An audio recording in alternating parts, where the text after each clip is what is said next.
बिस्मिल्लाहिर्रहमानिर्रहीम, अस्सलाम वालेकुम। बादला ख्याल के साथ मैं राजा उस्मान तार, मेरे साथ मौजूद है यासर आरफ। नाज़रीन, आज हम बात करेंगे कि आज़ाद कश्मीर में जिस तरह होश रबा बिजली बिलों में इजाफा हुआ, शहरी बाहर निकले, एहतजाज किया। ये पुरअमन एहतजाज किया जा रहा था और इस पुरअमन एहतजाज को हुकूमत कुव्वत के साथ रोकने की कोशिश कर रही है। शहरियों के ऊपर तशद्दुद किया जा रहा है, पुलिस के जरिए आंसू गैस फेंके जा रहे हैं और साथ साथ FIRs काटी जा रही हैं और जो ताजा रहनुमा है उनको उनके खिलाफ FIRs काट के थानों में बंद किया जा रहा है। और मुतअद्दिद ऐसे शहरी हैं जिनके ऊपर FIRs कट चुकी हैं और अब उन्हें जो है हवालात में बंद किया जा रहा है। इसी तरह आज हमने देखा बाग, रवलाकोट, मुजफ्फराबाद और कोटली समेत आज़ाद कश्मीर भर में पुरअमन एहतजाज, भरपूर एहतजाज किया गया।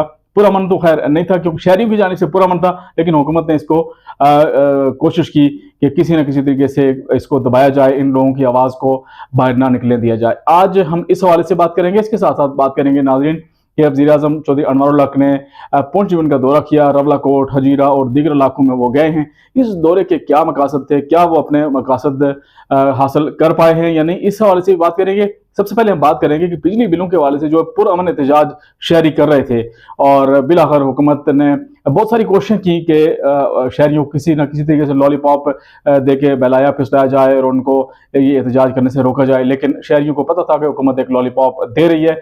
शहरियों का एहतजाज बदस्तूर जारी है और आज गुज़श्ता रोज़ भी और आज भी हुकूमत ने इनके जो कैंप्स लगे हुए थे, मुख्तलिफ एहतजाजी कैंप्स, उनको उखाड़ा, इनके ऊपर तशद्दुद किया गया और FIRs काटी गई और लोगों को थानों में बंद किया गया। इस हवाले से यासर मुझे बताएं कि क्या एक जमहूरी माशरे में जमहूरी हुकूमत ऐसा कर सकती है? शहरी पुरअमन एहतजाज कर रहे थे अपने हकूक के लिए।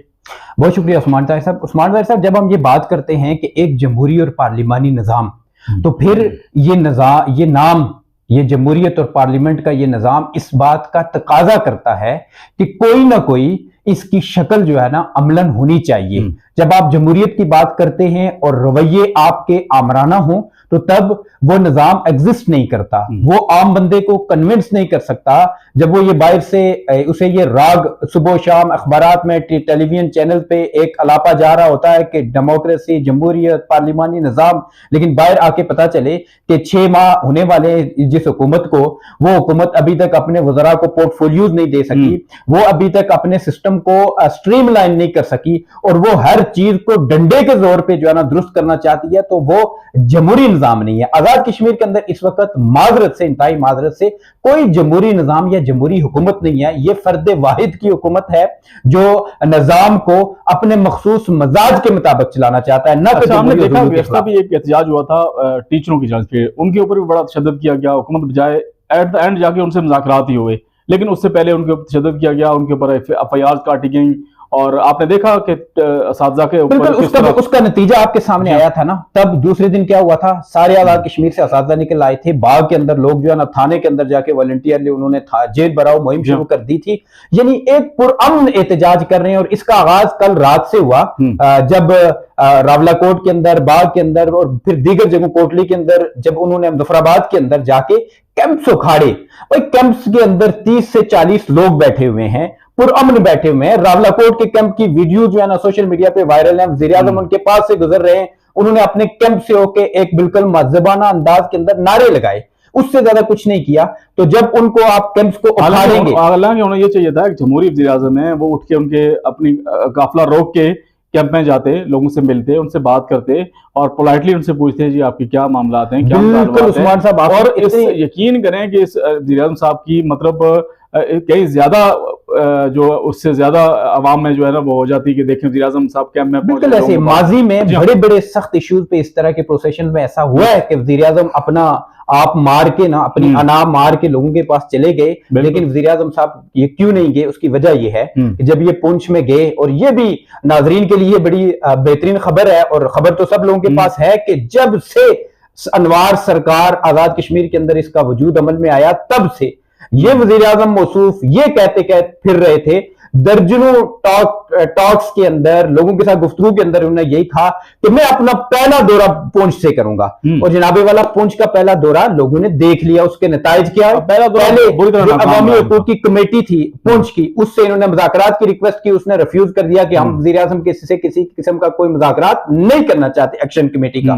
फिर रावलाकोट के अंदर ये मैसूर रहे पुंछ के अंदर तीनों चारों दिन ये मैसूर रहे, पब्लिक गैदरिंग के अंदर नहीं आए, कोई बड़ी एक्टिविटी उन्होंने नहीं की। हजीरा के अंदर एक छोटी सी पब्लिक गैदरिंग हुई, रावलाकोट कार्नर मीटिंग हुई, और फिर इसके साथ क्या हुआ, जब ये रावलाकोट से गुजर रहे थे हजीरा की तरफ, तो इनका स्क्वाड जब गुजर रहा था तो बिल्कुल उस कैंप के सामने से गुजरा। और सबसे बड़ा इसके ऊपर जो इससे भी बढ़कर बात ये हुई कि मौसूफ जब पुंछ के विजिट के ऊपर थे तो पुंछ के अंदर ढोल की थाप पर बिल्लात जलाए जा रहे थे, जनाजे उठाए जा रहे थे, बिल्लात के अलामती जनाजे उठाए जा रहे थे। ततापानी, मीरपुर और दीगर मुकामात के ऊपर दरिया बुर्द की किश्तियां बनाकर जो है ना वो बिल जो है ना वो मंगला डैम में भेजे जा रहे थे। ये अनोखा एहतजाज था, पुरअमन एहतजाज था, लेकिन इतना बड़ा अलामती एहतजाज था जिसने वजीर आजम की डेफिनेटली चूल्हे हिला दी। और यकीनन उन्हें इस बात पर गुस्सा तो आया होगा, और फिर पुंछ डिवीजन ने जो उन्हें रिस्पॉन्ड किया वो इंतहाई बुरा था, कोई अच्छा रिस्पॉन्स नहीं था किसी वजीर आजम के लिए। अगर अनवारुल हक साहब के अंदर अगर कोई इखलाकी जुर्रत होती, पुंछ के दौरे के दौरान ही अगर उनका इतना बड़ा रद्देअमल सामने आया तो वापस मुजफ्फराबाद पहुंचने से पहले वो अपना इस्तीफा लिख देते। अच्छा, लेकिन वो नहीं जाते, इस्तीफा ना भी दें, लेकिन कहने का मकसद ये है कि अब ये जो एक पुरअमन एहतजाज शहरियों का था, अब हुकूमत ने इसको पुरतशद्दद बना दिया है खुद ही, तो अब क्या आप आगे क्या देख रहे हैं? ये मतलब जिस तरह देखें ना, लोगों के ऊपर एफआईआर काटी जा रही हैं, लोगों को हवालात में बंद किया जा रहा है, और हुकूमत चाह रही है कि लोग एहतजाज ना करें। भाई क्यों एहतजाज ना करें, उनका हक है, जमहूरी हक है। बिल्कुल ऐसे मैंने इस्तीफे की बात इसलिए की है ना, क्योंकि आपको याद होगा कि जब ये प्राइम मिनिस्टर साहब इस मनसब पे आए थे, एक स्टेटमेंट रेगुलरली हफ्ते के अंदर तकरीबन 1-2 मरतबा इनका जारी हो रहा है, मैं कुछ कर ना सका, मैं लोगों को मुतमईन न कर सका, मैं खिदमत ना कर सका तो घर चला जाऊंगा। हुजूर 6 माह हो चुके हैं, कब घर जाएंगे? लोग आपसे मुतमईन नहीं है, इतना सख्त रद्द-ए-अमल दे रहे हैं और आप कुछ कर पा नहीं रहे। और फिर बिलाखिर रात को उन्होंने जाके जो ये तशद्दुद और क्रैक डाउन का सिलसिला शुरू किया, उसके नतीजे में आपने मुजफ्फराबाद के अंदर देख लिया, हजीरा के अंदर आपने देखा थाने का गिराव हुआ, लोगों की बड़ी तादाद हजीरा में हुआ, रावलाकोट में हुआ, बाग में हुआ, बाग के अंदर इतना बड़ा एहतजाज वहां पे जो है ना, जिसे थानों का गिराव किया लोगों ने।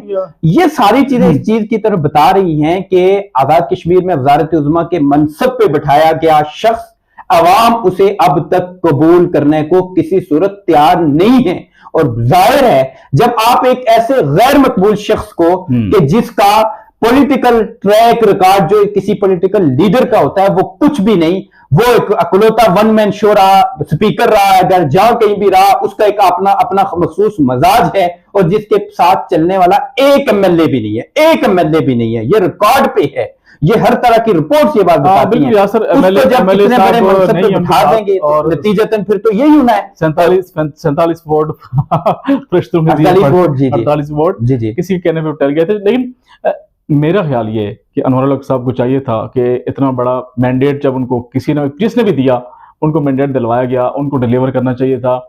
बिजली का मामला अपनी जगह पे, लोग अभी आटे के लिए मारे फिर रहे हैं, पूरे आजाद कश्मीर में आटा नापैद है, लोगों को आटा नहीं मिल रहा है, सस्ता आटा जो है वो खत्म हो गया है।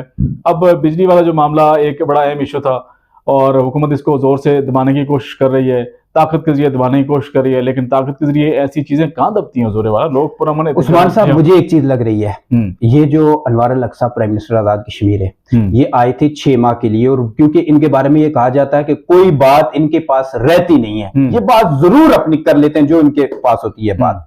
इनके इस जुबान से जब पहले दूसरे माह बात निकली थी कि मैं 6 माह का वज़ीर आज़म हूं, वो बात उन्होंने बिल्कुल दुरुस्त और अपने जमीर के मुताबिक की थी। 6 माह मतलब अब तो कंप्लीट होने वाले हैं। लेकिन हुआ क्या, इनके साथ हो क्या गया? 6 माह के बाद जो इनके ज़हन में हुआ होगा, क्योंकि ये निजी महफिल में ये बात कहते रहे, हाथ हो गया। अब 6 माह जो इनका ये निजी महफिल में पिछले अरसे में भी कहीं इन्होंने ये बात कही है कि स्पीकर जो है ये हमारे साथ चौधरी साहब है, लतीफ अकबर साहब, वो क्या कर लेंगे? उन्होंने उनके भाई जो सेक्रेटरी असेंबली है बिशारत साहब, उनके बारे में उन्होंने कहा है कि बिशारत वही करेंगे जो मैं उन्हें कहूंगा।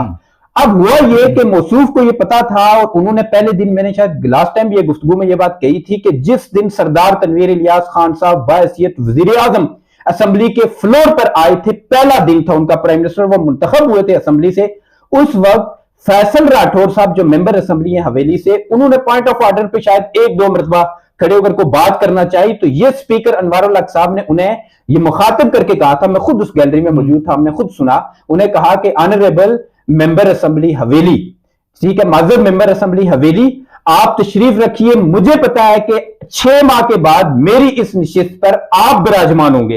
यानी उनके जहन में एक वाज़ेह नक्शा था कि 6 माह के बाद सरदार तनवीर इलियास खान साहब की गवर्नमेंट को गिरा के उसके हवाले से उन्होंने पूरा वर्क तैयार किया हुआ था। उसके बाद मैंने खुद इस मनसब पे बैठना है वजारत उज़्मा के सामने जाके, और मेरी वाली निशिस्त पे बैठना है फैसल राठौर साहब ने।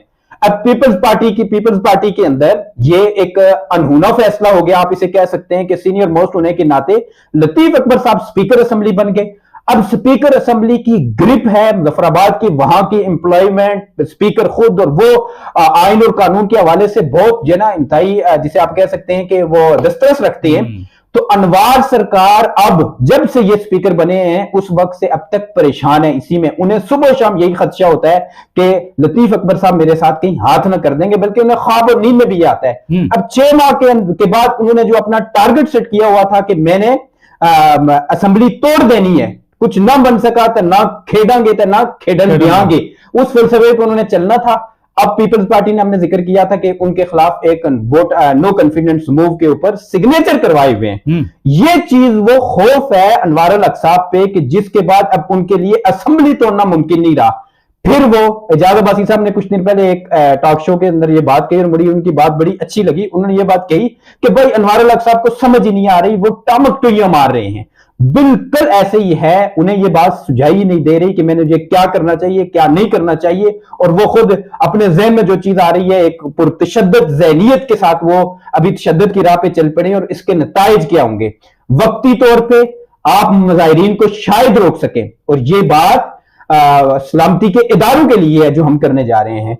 वक्ती तौर पे शायद आप तशद्दुद करके लोगों को दबा सके, आप इस तहरीक को खत्म कर सके, लेकिन इसके नतीजे में आजाद कश्मीर की इस कंस्टिट्यूंसी के अंदर उस नौजवान नस्ल के दिलो दिमाग में जो नफरत भरी जा रही है उसका खमियाजा यह होगा कि कल आने वाली नई जनरेशन, जिसके बारे में अनवार अल हक साहब खुद नेशनल टीवी चैनल पे कह चुके हैं कि हम आखिरी नस्ल है पाकिस्तान से मोहब्बत करने वाली, और मौसूफ के रवैये से आने वाली जनरेशन मोहब्बत करना तो दूर शायद पाकिस्तान के हवाले से उनके ये जज्बात न रहें जो हम दर्द दिल से लोगों से कहते हैं कि पाकिस्तान वफादार की अलामत है, पाकिस्तान सालमियत की अलामत है, और पाकिस्तान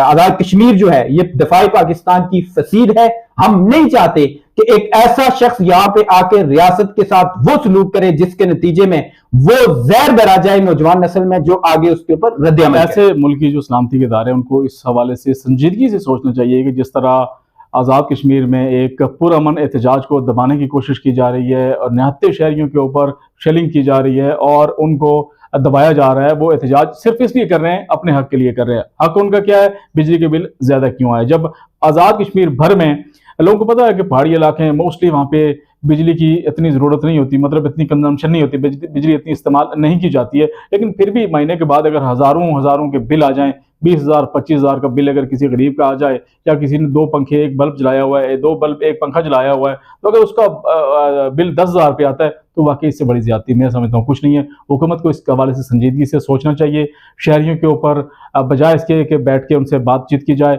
उनके मसाइल हल किए जाएँ, ना कि उनके ऊपर तशद्दुद किया जाए, उनके ऊपर एफआईआर काटी जाएँ। ये मसले का हल नहीं है और इससे मसाइल मजीद बढ़ेंगे। आने वाले प्रोग्राम में हम इंशाल्लाह मजीद तफसीलन गुफ्तगू करेंगे कि ये जो पुरअमन एहतजाज है इसका आगे का लाया अमल क्या होगा, क्या हुकूमत क्या करने जा रही है, और इसके साथ साथ हुकूमत के मजीद अहम मामलात हैं उसके ऊपर भी बात की जाएगी। यासर आपका बहुत बहुत शुक्रिया। नाज़रीन, तब तक अपना दोस्तों रिश्तेदारों को ख्याल रखिएगा। खुदा हाफिज़।